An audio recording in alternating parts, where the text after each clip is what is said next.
지록위마라는 말이 있습니다. 지록위마, 그 뜻은 사슴을 가리켜 말이라고 그렇게 거짓을 말한다라는 뜻입니다. 진시황이 죽고 난 다음에 진시황의 아들 호해라는 사람이 이제 진나라의 두 번째 황제가 됩니다. 그런데 아직 여러모로 부족하고 연약한 이 황제를 모시는 황관조고가 그 황제 앞에 사슴을 가져다 놓고 이건 사슴이 아닙니다, 이건 말입니다, 말, 이렇게 얘기하게 되었다는 것으로부터 유래된 사자성어입니다. 그 황관조고는 이 호해를 앞세우고 사실은 자신의 마음대로 정사를 권세를 부렸던 그런 사람입니다. 그리하여 이렇게 국정을 농간하고 또 사람들을 속이고 심지어 힘 있는 권세자까지도 자기 손에서 쥐락펴락하는 이런 진실이 진실대로 통용되지 못하고 거짓이 진실을 이기는 듯한 이런 상황들을 가리켜 지록위마라고 우리가 얘기를 합니다.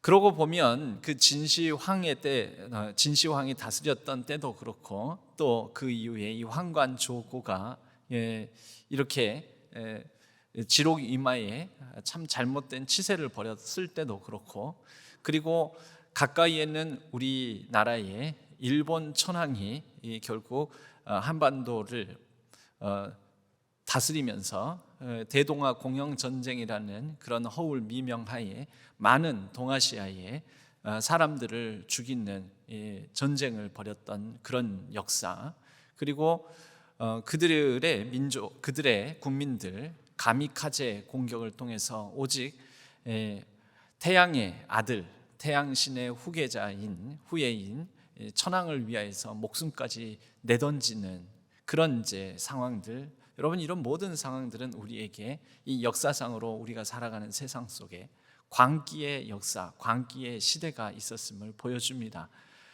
권력자들은, 또 권력을 자기 마음대로 주무를 수 있다라고 자신하는 사람들은 마치 자신이 신적 권위를 가진 사람인 양 행세하기 일쑤입니다. 그러면서 인간으로서는 저지를 수 없는 최악의 그런 많은 사람들을 죽이거나 또 많은 사람들을 억압하는 일들을 벌이게도 되었던 것이죠. 우리나라가 이제 해방 이후에도 초대 대통령이었던 이승만 대통령도 비록 기독교 신앙을 가진 분이었지만 초대 대통령만큼은 죽을 때까지 종신 대통령이 될 수 있다, 이런 권력에 취해서 이렇게 광기의 역사를 만들었던 전력이 있고요. 그 뒤에도 우리나라에는 여러 독재 정권들이 자리를 잡으면서 헌법을 고쳐가면서까지 몇 선이고 종신 집권이 가능한 그런 시대를 만들어가고자 했던 때도 있었습니다. 이런 많은 일들이 인간이 스스로가 마치 이 권력의 화신, 그리고 하나님인 양 행세하는, 권력이, 권세가 영원할 것 같은 양 그렇게 생각하면서 살았던 광기의 시대, 광기의 역사를 보여줍니다. 그럴 때 얼마나 많은 사람들이 죽었습니까? 또 얼마나 많은 사람들이 그런 가운데서도 분연히 떨쳐 일어나 저항을 했습니까? 여러분, 그때 일제시대 때나 또 독재 정권 시대 때나 분연히 떨쳐 일어나 저항을 했던 많은 사람들 중에 그들의 그러한 어떤 신념, 무엇이 그들로 하여금 이렇게 그 시대의 불의에 저항하게, 투사가 되게 만들었는가, 이 보면은 그들이 부활신앙을 가지고 있었다라는 것을 여러 문헌들에서 확인할 수가 있습니다. 오늘 우리가 읽은 본문 다니엘서 3장도 보면 광기의 시대 아닙니까? 느부갓네살 왕은 분명 2장에서 그의 나라 치세, 또 이 영원할 것 같은 바벨론 제국이 영원하지 않다라는 것을 다니엘의 꿈 해석을 통하여서 충분히 다 들었음에도 불구하고 느부갓네살 왕은 자신을 상징하는 금신상을 세워놓고 많은 사람들이 우러러 쳐다볼 수 있는 두라 평지라는 곳에 세워놓고 그곳에 절하고 경배하게 만듭니다.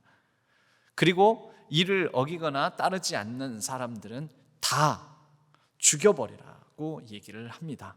그리고 그러한 권력의 광기의 시대에 희생양이 될 뻔했던 사람이 사드락과 메삭과 아벳느고입니다. 여러분, 우리가 살아가는 인류의 역사도 그렇고 여러 이 광기의 시대의 역사들을 살펴보면 그 시대의 희생양, 그 시대에 이런 힘을 가진 사람들의 권력의 피해자가 된 사람들이 얼마나 많은지 모릅니다. 가까이에는 우리 민주화 투쟁을 벌였던 시대, 또 조금 더 멀리는 독립을 위하여서 힘써 일했던 안중근, 윤봉길, 또 안창호 선생, 이런 분들이 그렇게 치열하게 민족 독립을 위해서 힘을 쏟았던 그런 시대. 이렇게 보면 많은 이런 힘을 가진 사람들의 손에 의해서 많은 생명들이 피해를 입고 또 그렇게 억울하게 이 땅에서 쓰러져 갔던 역사들도 볼 수가 있습니다. 오늘 다니엘서에 나오는 세 친구가 그러한 자신이 하나님인 양 신인 양 행세하는 이 왕을 향하여서 담대하게 그들의 행동으로 당신은 신이 아니다, 오직 하나님만이 참 신이시다라는 것을 보여줄 수 있었던 그 근거에는 어떤 신앙이 자리 잡고 있었는지, 어떤 그들의 믿음이 자리 잡고 있었는지 우리가 살펴보고자 합니다. 오늘 말씀 가운데 가장 귀중한 신앙 고백의 표현은 다니엘서 3장 16절에서 17절 18절의 말씀입니다. 사드락과 메삭과 아벳느고가 왕에게 대답하여 이르되, 왕이 뭐라고 얘기했길래 이렇게 대답했을까요? 그 직접 말씀을 하반절을 보게 되면 15절 말씀에 중간부터 보면요, 내가 만든 신상 앞에 엎드려 절하면 좋거니와, 그러면 살려주겠다라는 것이죠. 너희가 만일 절하지 아니하면 즉시 너희를 맹렬히 타는 풀못불 가운데 던져 넣을 것이니 능히 너희를 내 손에서 건져낼 신이 누구이겠느냐. 이건 반문이지만 사실 느부갓네살 왕 입장에서는 확신의 어조로 말을 하는 것입니다. 당장 너희들을 풀무불에 던지고 던지지 않고, 그래서 너희들을 살리고 죽이고 너희들에게 지금 누리고 있는 그 모든 부귀 영화 권세를 빼앗을 수도 있고 다시 줄 수도 있고, 그 권한과 힘을 가진 사람이 누구냐? 너희들의 생사 여타를 지고 있는 존재가 누구냐? 너희가 경배하는 그 신 야훼 하나님이냐 아니면 나냐? 봐라, 나다. 내가 너희를 건질 수가 있다라는 거죠. 그 말을 하는 것입니다. 그럴 때 이 세 사람이 왕에게 대답합니다. 느부갓네살이여, 우리가 이 일에 대하여 왕에게 대답할 필요가 없나이다. 대답할 필요도 상정할 가치도 없다, 이런 말이죠. 17절에 왕이여, 우리가 섬기는 하나님이 계시다면 우리를 맹렬히 타는 풀못불 가운데에서 능히 건져내시겠고 왕의 손에서도 건져내시리이다. 하나님이 계시고 하나님이 함께 하심으로 우리는 안 죽을 것입니다. 여러분, 이것은 엄청난 믿음이죠. 그런데 18절은 설령 그렇지 않다 할지라도, 우리가 풀무불에서 죽게 된다 하더라도, 그렇게 하지 아니하실지라도 왕이여, 우리가 왕의 신들을 섬기지도 아니하고 왕이 세우신 금신상에게 절하지도 아니할 줄을 아옵소서. 전혀 굴하지 않겠다라는 거죠. 자신들의 생사 여타를 눈 앞에서 지고 있다라고 말하며 실제 생사 여타를 지고 있는 듯한 이 느부갓네살 왕에게 겁도 없이 자신들의 생명을 걸고 이렇게 말을 하는 것입니다. 여러분, 이들이 이렇게 말할 수 있는, 그렇게 또 말만 할 뿐만 아니라 행동할 수 있는 그 근거는 무엇이겠습니까? 여러분, 첫 번째로 그들에게는 부활신앙이 있었습니다. 부활신앙은 기독교 이 믿음, 우리의 신앙에서 가장 핵심적이고 가장 중요한 것입니다. 부활신앙은 예수님께서 먼저 죽은 나사로의 그 사건 가운데서 요한복음 11장에서 말씀하십니다. 나는 부활이요 생명이니 나를 믿는 자는 죽어도 살겠고 무릇 살아서 나를 믿는 자는 영원히 죽지 아니하리니 이것을 네가 믿느냐?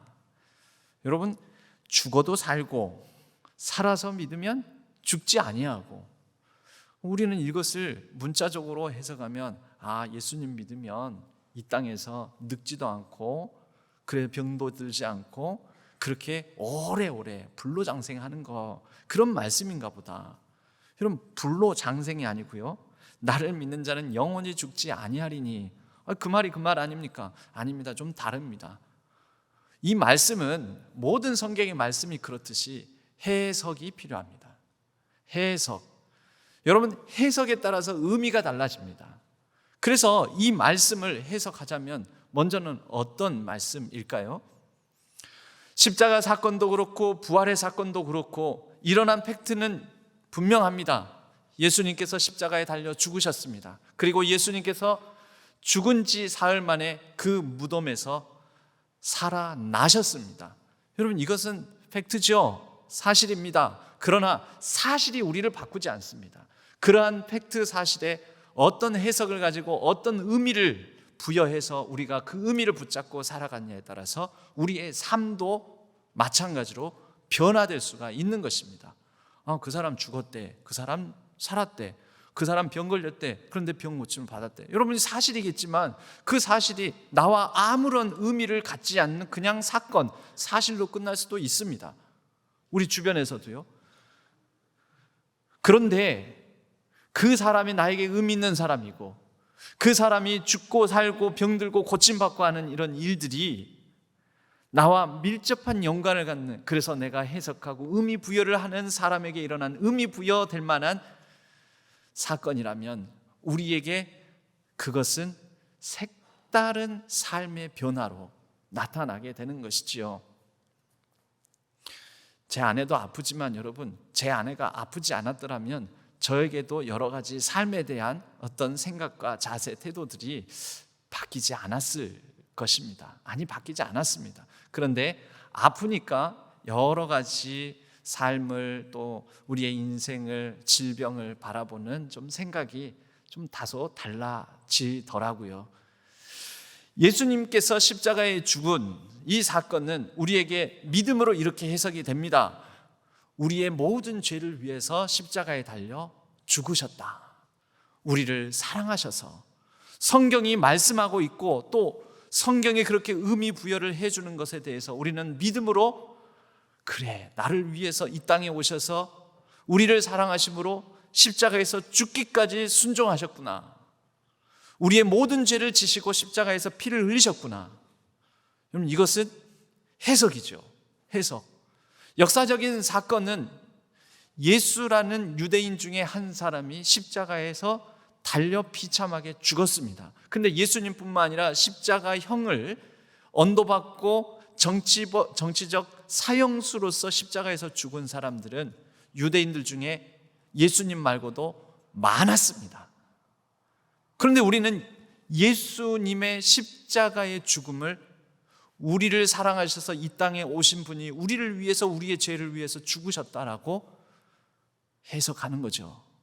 그것이 우리의 믿음인 거죠. 그런데 또 다른 차원에서 보면, 여러분, 예수님은 십자가에서 죽으실 만한 진짜 죄를 범하셨습니까?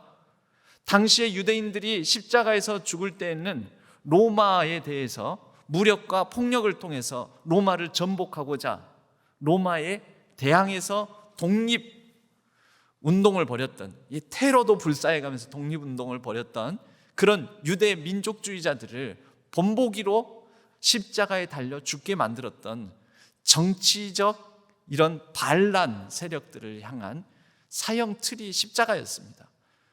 여러분, 예수님이 그런데 과연 무력과 폭력으로 로마를 전복시키고 폭력으로 유대 독립을 쟁취하자라는 그런 일을 하신 분 아니지 않습니까?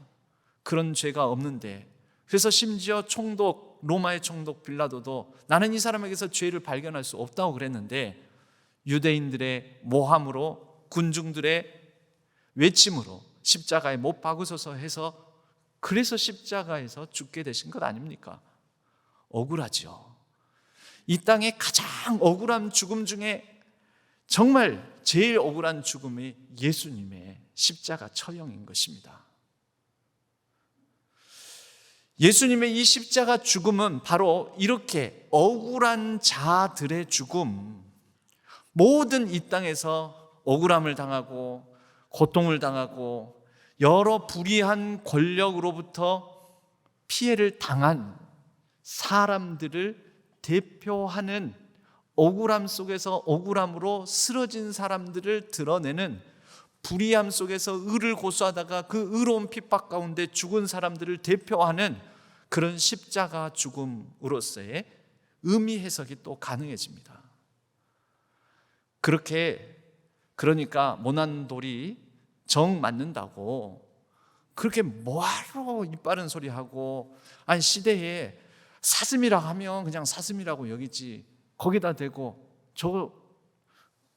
말이라고 하면 말이라고 믿을 것이지, 아니 사슴 보고 그냥 말이라고 하면 그런가 보다, 왜? 힘없으니까, 아니 힘 있는 사람이 얘기하니까 그냥 침묵하지, 저건 말 아닌데요, 저건 사슴인데요, 아니 이게 옳다고 하면 이렇게 옳다고 하고 저것이 틀리다고 하면 저것이 틀리다고 할 것이지, 아닌데요, 그거 옳다고 하셨지만 그거 틀린데요, 저거 틀렸다고 하셨지만 이게 옳은데요.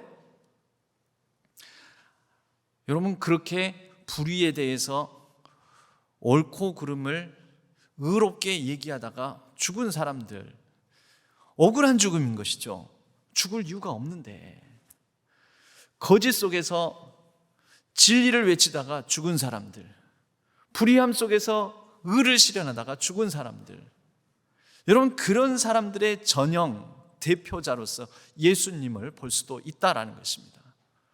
그런데 그렇게 죽으면 거 봐, 그렇게 살다가 비참하고 불행하게 죽잖아. 이렇게 끝나버릴 것인데, 우리가 일반적으로 그냥 이 시대와 광기의 역사들을 보면 끝나버릴 것인데, 성경은, 우리 하나님은 이렇게 말씀하신다라는 거죠.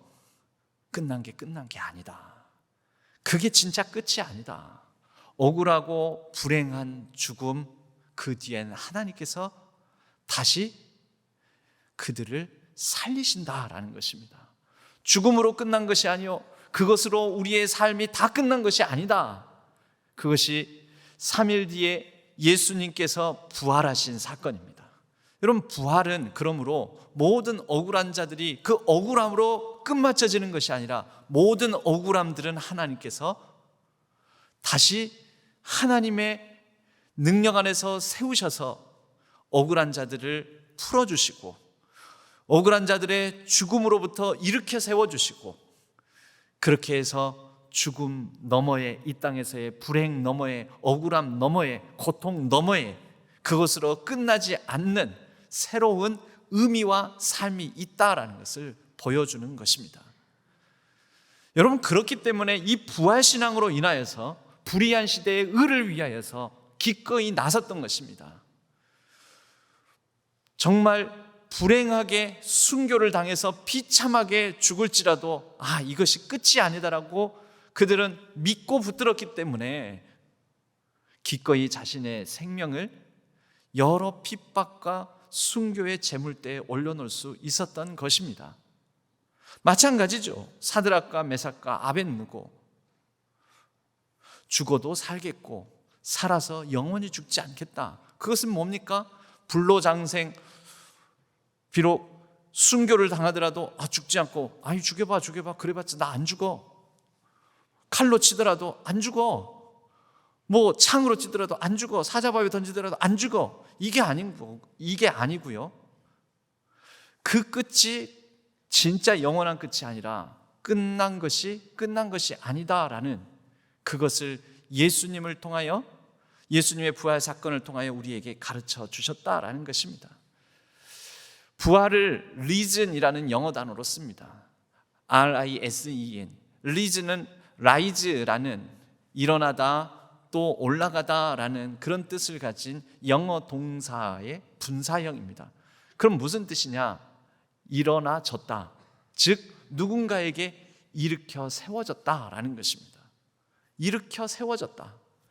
여러분, 부활의 영어 단어 리즌이 일으켜 세워졌다. 성경에도 그렇게 표현하고 있지요.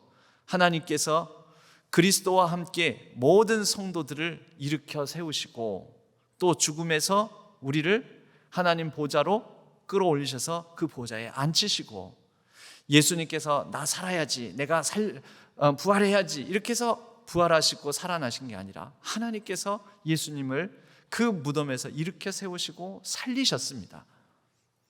마찬가지로 우리의 부활신앙은 여러 어려운 현실 속에서 내가 살아야지가 아니라 우리 하나님께서 이렇게 내 삶이 무의미하게 늙고 병들어 죽을지라도 나를 억울함과 그 죽음에 그대로 내버려 두시지 아니하고 그분이 나를 일으켜 세우실 것이다.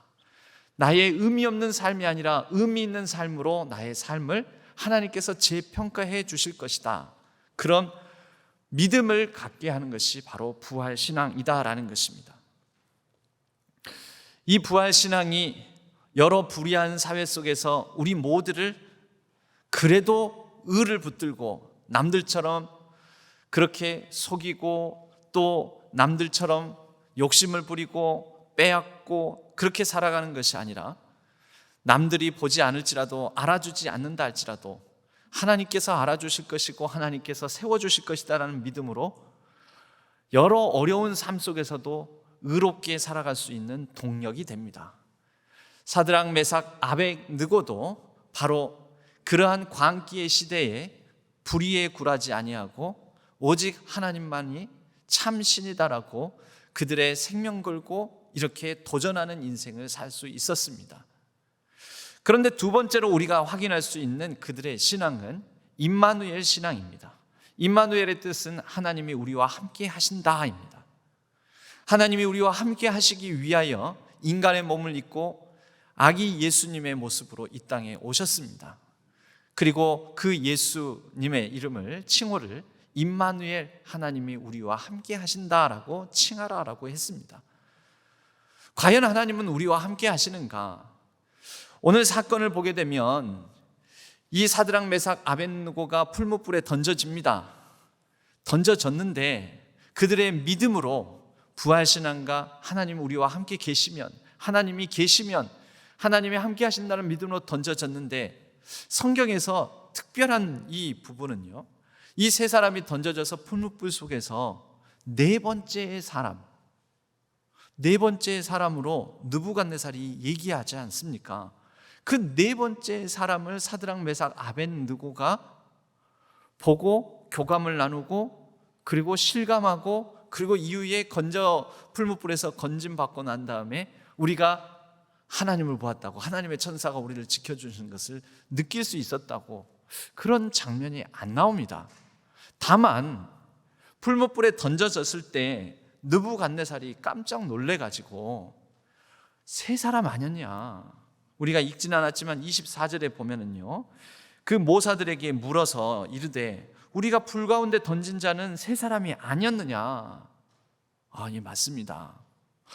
그런데 25절에 보면요, 지금 네 사람이 불 가운데로 지나다니지 않느냐. 상하지도 않고 그 넷째 모양의 사람은 좀 특별해 보인다. 여러분, 이게 사드락, 메삭, 아벳느고가 얘기하는 게 아니고 느부갓네살이 얘기하는 것입니다. 느부갓네살은 누굽니까? 하나님 인정하지 않고 내가 하나님이다라고 여기는, 지금 권력에 취해 있는 광기의 역사를 펼쳐가고 있는 사람 아닙니까? 그래서 깜짝 놀라서 다 나오라 그래라. 26절에 그 맹렬히 타는 불 가운데서 사드락, 메삭, 아벳느고, 야 나와라, 이리 오라 했더니 사드락, 메삭, 아벳느고만 나옵니다. 여러분, 좀 신기하지 않습니까? 세 사람 들어갔는데 네 사람이 보이고, 다시 나오라고 했는데 세 사람만 나오고. 그럼 네 사람 보였으면 나올 때도 네 사람 나와야 되는 것 아닙니까? 그럼 하나님이 어디에 언제 우리와 함께 하실까요? 믿는 우리는 오히려 극렬히 맹렬히 타는 불, 고난과 여러 억울하고 아프고 시린 우리의 삶 가운데서는 하나님이 함께 하시는 것을 정작 진짜 믿음 있는 우리들은 실감하지 못할 수도 있습니다. 그런데 누가 실감하냐면요, 우리의 고난과 불행 속에서도 우리가 그 부활신앙과 임마누엘 신앙으로 살아가는 우리의 삶을 보고 저 사람에게는 뭔가 특별함이 있어. 저 사람 곁에는 뭔가 특별한 역사가 있어. 나는 비록 믿지는 않지만 저 사람은 하나님이 함께 하시나 봐. 저 사람은 하나님이 곁에서 지켜주시나 봐. 나라면 저런 불행과 억울함과 저런 아픔 속에서 견디지 못할 텐데 어떻게 저렇게 사냐? 여러분, 우리의 부활신앙과 임마누엘 신앙은 그 비참한 삶의 상황 속에서는 우리도 느끼지 못합니다. 하나님의 현존을. 그런데 누가 느끼냐면 우리 밖에 있는 사람들이 봅니다. 불신자들이 오히려 확인합니다. 다니엘서 3장의 특별함은 바로 이러한 가르침을 우리에게 줍니다. 불행하고 힘들고 아플 때 우리도 느끼지 못하는 그런 순간을, 내가 그 불행하고 아프고 힘든 순간들을, 그러나 신앙으로 비록 침묵 가운데 계시지만 나는 느끼지는 못하지만 하나님이 계심을 믿습니다라고 그 믿음 붙들고 있는 우리의 삶의 현존 속에서 다른 사람들이 관찰한다는 것입니다. 뭔가 힘이 저 사람에게 있는 것 같아. 뭔가 신과 같은 능력이 저 사람의 삶을 감싸고 있는 것 같아. 우리 일상으로 다시 돌아오면 어떻습니까? 여러분은 하나님의 현존을 항상 느끼십니까? 하나님 나와 함께 계셔. 하나님 지금도 오늘 또 호흡하고 있는 순간, 내가 우리 자녀들과 함께 기도하는 순간, 또 우리 가정을 위해서 기도하는 자리, 예배하는 자리, 여러분 항상 하나님의 현존을 느끼십니까? 사드락 메삭 아벳느고가 그 불 가운데서 나와서 그들의 일상으로 다시 돌아왔을 때 하나님을 항상 느꼈을까요? 여러분, 하나님은 항상 느껴지는 것은 아닙니다. 항상 느껴진다면 오히려 우리의 어떤 정신적 착란일 수도 있습니다. 하나님은 항상 실감되고 항상 느껴지는 것이 아니라 우리의 믿음으로 도전하고 의지를 가지고 결단하고 살아가는 삶 가운데 함께 하시는 거죠. 그리고 하나님은 우리의 가장 큰 고통 속에 함께 하시는 것입니다. 한 사람이 예수님을 향하여서 이렇게 항변을 했다고 하지요. 내가 힘듭니다. 내 인생의 걸음걸음을 내가 이렇게 쭉 그림으로 보니까 특별히 내가 진짜 힘들고 어려울 때는 하나님이 함께 해주실 줄 알았는데 그때에도 여전히 내 두 발자국 힘겹게 내딛는, 정말 갈짓자로 갈팡질팡하면서 힘겹게 내딛는 내 두 발자국밖에 없습니다. 예수님 그때 어디 계셨습니까? 예수님께서 이렇게 말씀하시더라는 것입니다. 넌 그때 일어서지도 못했어. 넌 그때 쓰러져서 너무나 힘들어서 고통 중에 몸부림치면서 걷지도 못했어. 그런데 너의 인생의 족적 가운데 그런 시기에 남겨져 있는 그 발자국은 네 발자국이 아니야, 내 발자국이야. 그때는 내가 너를 업고 걸었어. 힘겹게 너를 업고서 걷던 그 발자국이 네게 아니라 내 거란다, 이랬다라는 거죠. 여러분, 우리의 임마누엘 신앙은 힘겹게 걸어가고 있는 우리의 삶, 특별히 고통스럽고 힘든 그 가운데에 오히려 하나님이 우리와 함께 하십니다. 이것을 붙들고 살아가는 삶의 고백과 행동 가운데 옆에 있는 사람들이 오히려 그것을 느끼고 바라볼 수가 있습니다. 여러분, 힘들고 어려울수록 이 믿음 잃지 말고 부활과 임마누엘 신앙 붙드시기 바랍니다. 그때 하나님이 증거되는 것입니다. 악이 관영하고 가장 억울함이 극에 달하고 우리의 고통이 심할 때, 여러분 그때야 비로소 하나님이 우리의 삶에서 다른 사람에게 증거된다라는 거, 그것이 십자가에서 가장 하나님이 드러나고 십자가 부활을 통하여서 하나님이 많은 사람들에게 증거된다라는 역설입니다. 죽임당한 어린 양, 그 가운데 하나님이 드러나신다라는 것이 성경의 가르침입니다. 유럽의 14세기는 매우 불운하고 암담한 상황이었습니다. 패스트가 전 유럽을 휩쓸면서 3분의 1의 유럽 인구의 3분의 1이 죽임을 주고 그 전염병으로 죽었습니다. 그리고 영국과 프랑스 사이에는 100년 전쟁의 끈 무렵이어서 그 100년 전쟁으로 말미암아 피폐하고, 그래서 미신이 횡행하고 여러 사람들이 그러한 가운데서 주술에 의존하고 또 사람들의 광기가 극에 달하는, 그럼 죽게 생겼는데 뭐 내일이 뭐가 필요 있으며, 아니 그 금방 패스트로 언제 죽을지도 모르는데 우리가 열심히 의롭게 사는 게 무슨 가치가 있느냐. 여러분, 그럴 때 그러한 시대에 절망하고 광기에 사로잡힌 그 사람들을 향해서 한 수도자, 영국의 은돈 수도자인 노르위치의 줄리안이라고 불리는 사람이 그때 하나님 앞에 깊이 기도하는 가운데 받은 계시의 말씀을 사람들에게 나누어 주게 됩니다. 사람들에게 그 계시의 말씀을 나누면서 많은 사람들을 절망으로부터 구원하고 다시 광기의 시대에 의롭게 살고자 하는 다짐으로 그들을 새로운 삶으로 초대하게 됩니다. 그 문구가 뭐냐? 받은 계시의 말씀이 뭐냐? 그러나로 시작합니다. 패스트로 3분의 1의 사람들이 죽어나가지만 그러나, 그래서 사람들이 미쳐 돌아가지만 그러나, 영국과 프랑스 전쟁으로 말미암아 많은 사람들이 피폐해졌으나 그러나, 우리가 살 소망이 없다 싶으나 그러나 모든 것이 잘 될 것입니다. 그러나 모든 것이 잘 될 것입니다.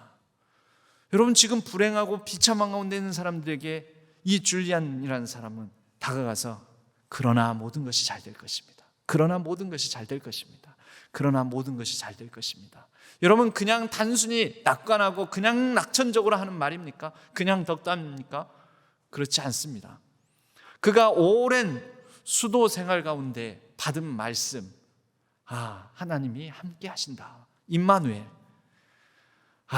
이 땅에서의 우리가 이렇게 살아가다가 죽더라도 의미 없이 이렇게 생을 마치는 것 같아도, 패스트로 말미암아 언제 죽을지도 모르는 그런 삶인 것 같아도 이 끝이 아니다.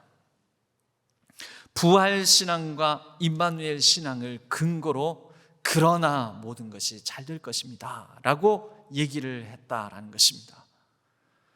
여러분, 저와 여러분에게도 그렇게 매일매일의 이 고백으로, 이 계시의 말씀으로 우리 자신을 다시 세우기를 바랍니다. 그러나 모든 것이 잘 될 것입니다. 다윗이 쫓김당하고 어렵고 힘든 가운데서 시편 18편 29절 말씀에 내가 주를 의뢰하고, 왜 의뢰합니까? 나와 함께 하신다라는 믿음으로 적군을 향해 달리며 내 하나님을 의지하고 담을 뛰어넘나이다. 여러분, 한마디로 다시 다른 문장으로 구성하면 무슨 뜻입니까? 내가 비록 이렇게 쫓기고 억울하고 분통 터지는 삶일지라도 그러나 모든 것이 잘 될 것이다. 왜? 하나님이 함께 하시니까. 사도 바울이 매맞기를 여러 번 하고 사람들의 참소를 당하고 자신이 복음을 전했던 사람들로부터 인정받지 못하는 배신을 당하는 여러 상황을 견뎌내면서 그는 말을 합니다.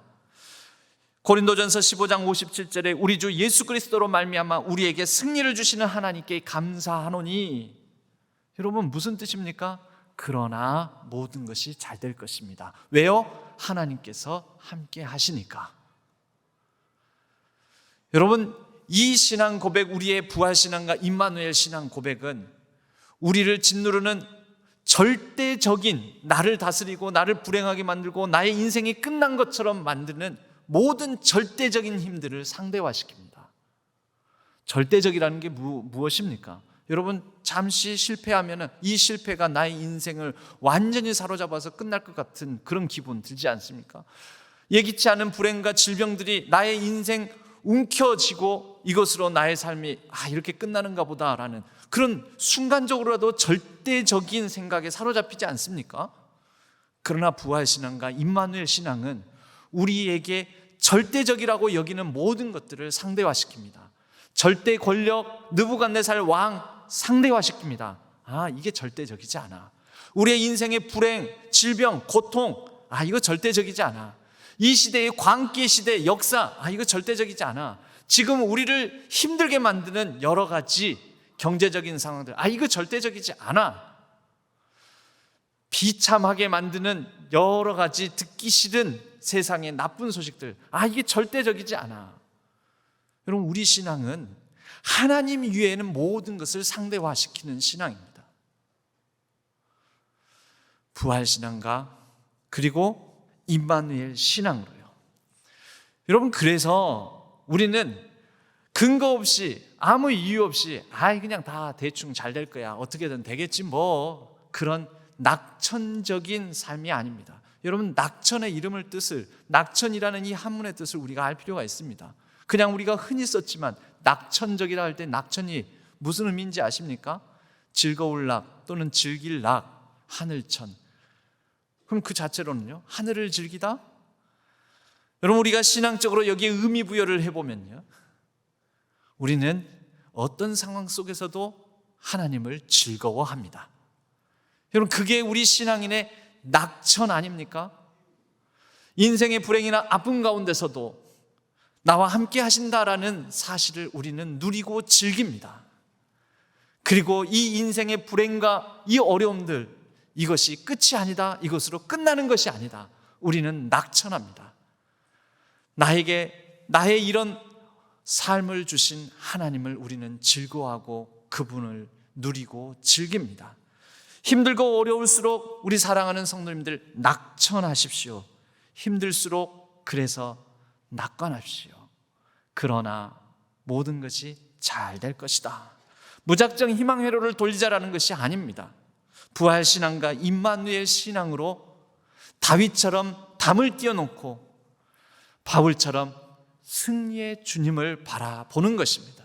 그것이 우리의 낙천입니다. 하늘의 하나님을 즐거워하고 하늘의 하나님께서 주신 것을, 그래도 내게 있는 것을 누리고 즐기시기 바랍니다. 이 상황도 저 상황도 이 모든 것들도 하나님께서 내게 주셨다. 또 앞으로 하나님께서 주실 은혜가 있을 것이다. 여러분, 하나님이 주십니다.